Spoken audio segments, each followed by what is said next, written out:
Gusto mo rin bang maging rosy cheeks? So kung bago ka lang sa channel ko, please subscribe, like, and share, and don't forget to hit the bell button para updated ka sa lahat ng aking mga vlogs. Sa sobrang daming benefits ng dragon fruits, huwag na huwag nating palalagpasin ang mga bawat pagkakataon.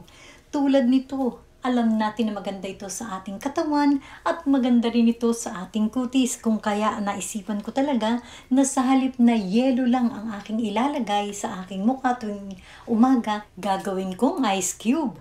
Alam niyo ba si Christopher De Leon, yung nasa Batang Quiapo? Ganito ang sikreto niya, kung kaya talagang napaka-favorite ko siya. Lahat ng ginagawa niya sa kanyang kutis ay aking sinusunod. Ito yung version ko sa pagpapaganda ng kutis gamit ang balat ng dragon fruits.